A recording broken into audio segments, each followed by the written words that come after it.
You're watching KREX News. Hello and welcome to the KREX News Week in Review. I'm Chad Roderick. Now we start with charges that are causing quite the uproar in Grand Junction. According to Mesa County officials, arrests were made last week in connection to a report of child abuse at a local child care center. Ariana Boss has more.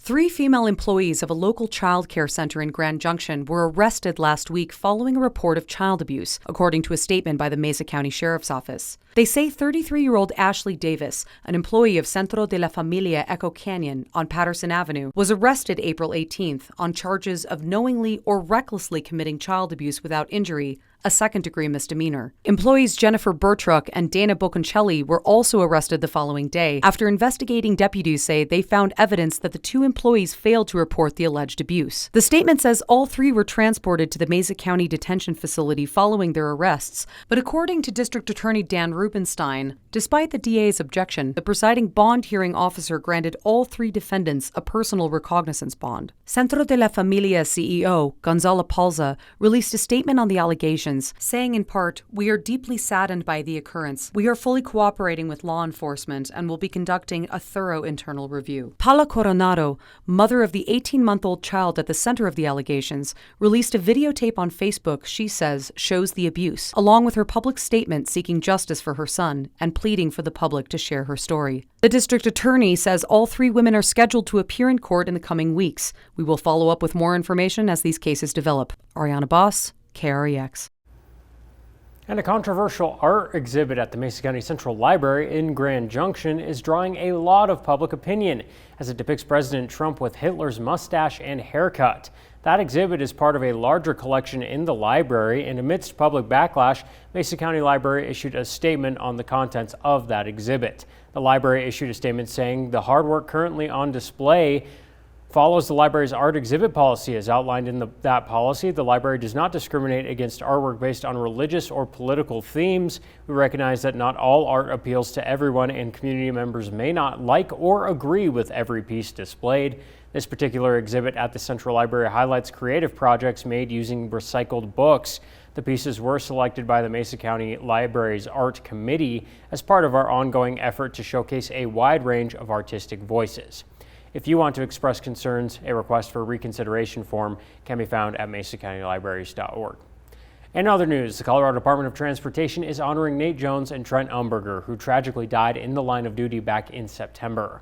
CDOT held its annual Remembrance Day observance, honoring 64 employees who died in the line of duty since 1929, which included Umberger and Jones, who were recently added to the Marble Memorial. Remembrance Day is in conjunction with National Work Zone Awareness Week. CDOT Executive Director Shoshana Liu said in a statement, "As we unveil the etchings on CDOT's memorial stone, wishing that we do not have to add any more names, let alone 2. We must redouble our commitment to remembering our 2 coworkers and working together to do everything we can to make the roads safer for the hardworking highway maintainers, who each day take risks to keep the roads safe for the traveling public." Joining the Department of Transportation were representatives from the Colorado State Patrol, Federal Highway Administration, and the Colorado Contractors Association. And the national deadline for full enforcement of the Real ID Act is coming up on Wednesday, May 7th. But a new data analysis shows in some states less than a third of residents are prepared. Ariana Boss has the information you need in order to be prepared in Colorado. The 2-week countdown begins for Colorado residents to get a Real ID, an enhanced form of identification compliant with federal security standards. So the question remains, are you Real ID ready? Starting May 7th, all U.S. travelers are required to carry a Real ID to board domestic flights or access federal facilities, according to Colorado officials. This is a program that the federal government has wanted to implement for a very long time. It has consistently been delayed just because of the anticipated impacts to travelers and to really buy more time so states could catch up with those Real IDs. So how do you know if your ID is a Real ID? Good news for Western Slope residents, Colorado has been Real ID compliant since 2012. This means officials say that Real ID eligible Coloradans have Real IDs already. There are no outstanding identifications that people have that don't meet those specifications. So if your ID is a Colorado ID, this really doesn't apply to you. Undocumented residents or even temporarily lawful residents are not eligible to obtain a real ID, according to the Colorado DMV. And even if you're a legal resident of another state, Padalecki says, you may want to check your status. In states where the expiration date is very far into the future, states like Arizona, there are still IDs out there that don't meet these real ID requirements. Still wondering if your ID is a real ID? Check the corner of your license for a star. If you see the star, officials say you should be good to go. And remember, you can always ask the experts. If you have any hesitation, I would look on the TSA website. They have a lot of good information on Real ID to let you know which ones may not be compliant. And if you want to go the most simple route, I would go to your local DMV and just check. Ariana Boss for KREX. And Colorado Attorney General Phil Weiser wants a magistrate judge to block the Justice Department's involvement in Tina Peters' incarceration. Weiser and other Colorado officials say President Donald Trump's administration appears to be wielding its, quote, political power to give unprecedented help to Peters. The former Mesa County clerk and recorder was convicted last year of unauthorized access to election machines in 2021. The U.S. Justice Department in March submitted a federal court filing in support of Tina Peters' fight to be freed from prison while she appeals a state court conviction for allowing unauthorized individuals access to election equipment. And this week, Grand Valley Catholic Outreach celebrated the grand opening of the Mother Teresa Place.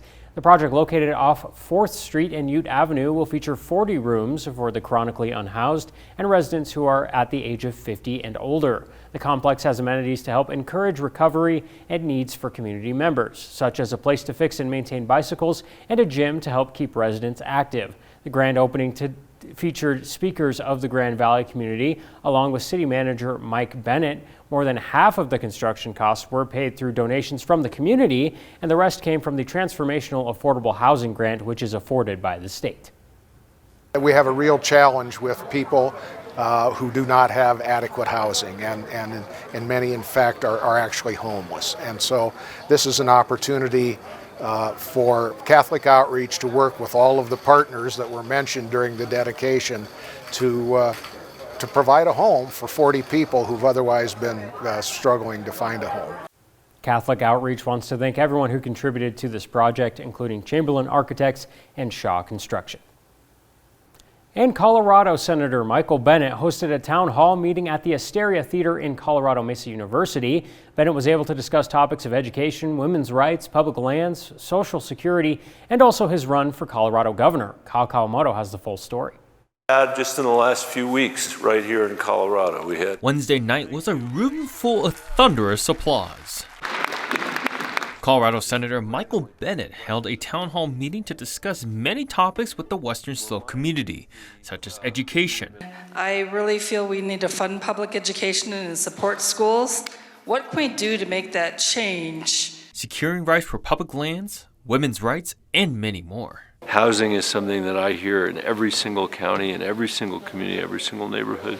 That's just one illustration of many. I mean, there's healthcare, there's energy, there's all kinds of issues that I think we need to address. Seeing your constituents and your elected officials is very important. Alex Austin, the president-elect for the Political Science Club at CMU, says it's important to discuss these topics with your legislators. Getting involved, realizing that you don't just need to have passion about one issue, but you can really affect the system more broadly just by showing up, asking your questions, and being there with your presence. But some community members in attendance felt differently about Bennett's answers addressing the situation. There's just so much going on, and it felt a little underwhelming, his answers. A lot of people asked, what can we do? What are you going to do? What do people in Congress plan to do? And the answers were very generic and very underwhelming. It's just that we need leaders right now. Senator Bennett would also talk about his announcement running for governor. Your thoughts behind running for that position? But I will just say this, like everybody else, I am searching my conscience and my conscience really, and thinking about where I can make the biggest difference. Yeah. I look forward to having the chance to not just continue to have a fight like the one we talked about here tonight, but also to help build a positive vision for the future for Colorado. Kyle Kawamoto, KREX News. And that does it for the KREX News Week in Review. Tune in every Friday for a roundup of this week's headlines.